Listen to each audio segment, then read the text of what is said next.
Bonjour et bienvenue sur musculationprisemasse.com. Moi, c'est Étienne, lui, c'est Charles. Yes, et Martin, réponse VIP aujourd'hui pour toi. Merci d'être membre tout d'abord. Et écoute, je lis ta description. Martin Gatineau, 20 ans, 1 an d'expérience en musculation, 5 et 10, 180 livres de poids corporel. Et tu nous dis, Étienne et Charles, bonjour. J'aurais une question et une interrogation pour vous aujourd'hui. D'accord? D'abord, en ce qui concerne la diète testostérone, je suis allergique aux arachides et aux autres types de noix. Je me demandais si cela me limitait dans cette diète. OK? Ensuite, je tenais à savoir s'il y avait énormément de choses à acheter pour cette diète, comme des vitamines ou des trucs du genre, ou si la diète se retrouve seulement dans l'alimentation quotidienne. Bref, ce que l'on peut acheter au supermarché. On va répondre à ça tout de suite. Ben ouais, ok, c'est bon. Martin, je me souviens pas si je t'ai répondu directement par email ton information là-dessus, mais je vais quand même te le redire, puis au cas que ce ne soit pas toi. Non, tu n'es pas obligé de manger des noix avec la diète testostérone.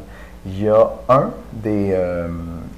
des sources, un des nutriments, c'est ça, qui se trouve bien dans des noix, mais tu peux le trouver ailleurs aussi. Puis, c'est facile pour toi de le trouver ailleurs parce que pour ce nutriment-là, puis pour toutes les autres dans la diète testostérone, on donne la liste des 10 meilleures sources de ce nutriment-là. Fait que tu as les 10 meilleures sources de celui-là, 10 meilleures sources de l'autre, 10 meilleures sources pour les 9 nutriments. Puis ça, c'est toutes les sources alimentaires. Puis c'est pas des affaires inconnues. Non. Je lisais les 10 meilleures sources, puis ouais, je connais ça, je connais ça, je connais ça. Fait que c'est des affaires normales qu'on peut trouver à l'épicerie. Fait que tu me demandes si tu as bien des vitamines ou des suppléments à acheter. Ben non, tu n'es pas obligé. Puis on l'a conçu pour que les gens qui veulent la suivre 100% naturellement, juste avec leur alimentation, ils puissent la suivre. D'ailleurs, en plus d'avoir les listes, tu as aussi des recettes avec les 5 meilleures sources de chaque aliment. Tu as un livre de recettes de 45 pages à peu près. Puis tu as un menu, un plan alimentaire sur 7 jours avec les recettes qui font augmenter la testostérone. Fait que si tu ne veux pas te casser le pompon, tu fais juste imprimer le menu. Puis dans le menu, à chaque repas, déjeuner, dîner, souper, tu as une recette différente. Puis tu as la page du livre de recettes où tu vas trouver la recette. Fantastique.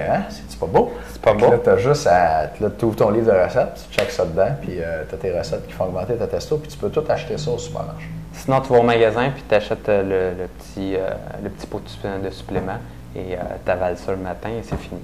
S'il y en a un, mettons, que tu n'aimes pas les aliments. OK. Je continue. Ma question consiste à savoir combien de temps de repos faut-il prendre entre chaque exercice. OK. Je prends un temps de repos de 60 secondes entre chacune de mes séries lorsque je fais de l'hypertrophie et 3 minutes lorsque je travaille en force.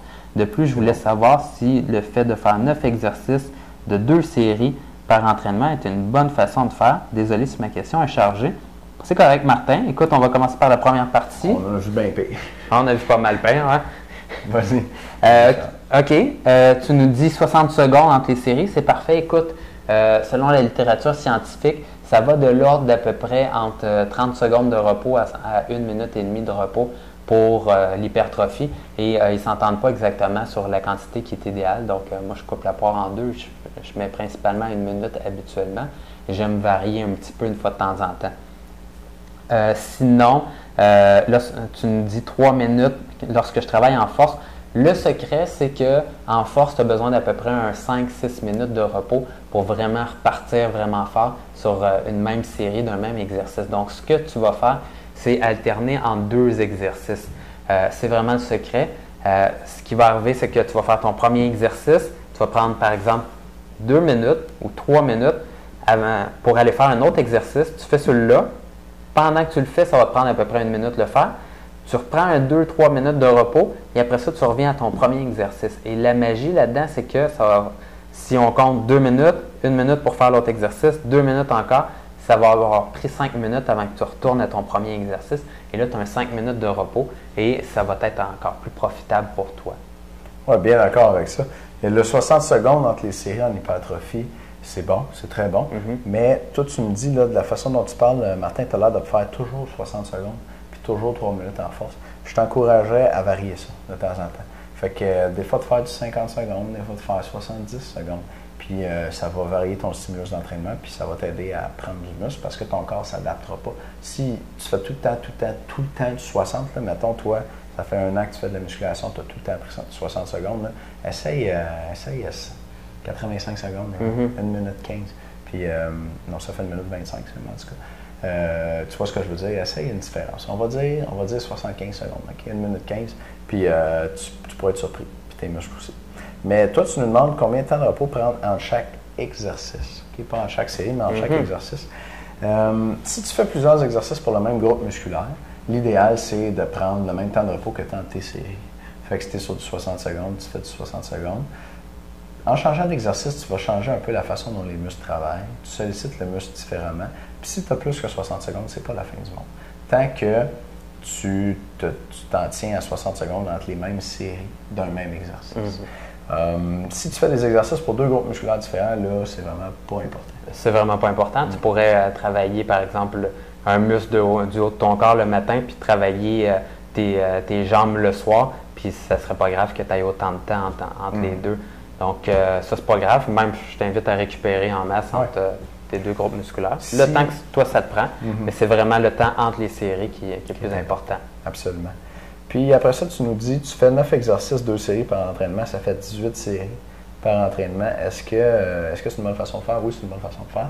18, c'est bon. Nous, on trouve qu'en moyenne, 20 séries, c'est une bonne quantité pour le gars moyen. Toi, 20 ans, 5 pieds 10, 180 livres, un an d'expérience en musculation. Du 18, ça doit être bien bon. Si tu t'es rendu compte que ça marche bien pour toi, moi, je t'encourage à continuer comme ça, tu es pas mal dans le mille. C'est parfait comme ça pour moi? Yes! Martin, j'espère qu'on a bien répondu à ta question. Il fait noir tout à coup. Ouais, j'espère que la qualité est bonne. Ouais. Charles a éteint le soleil. C'est éteint, j'ai tout le temps éteindu. J'ai éteint le soleil. Ouais. Yeah. Non. Éteindu comme ça, il peut bien faire noir.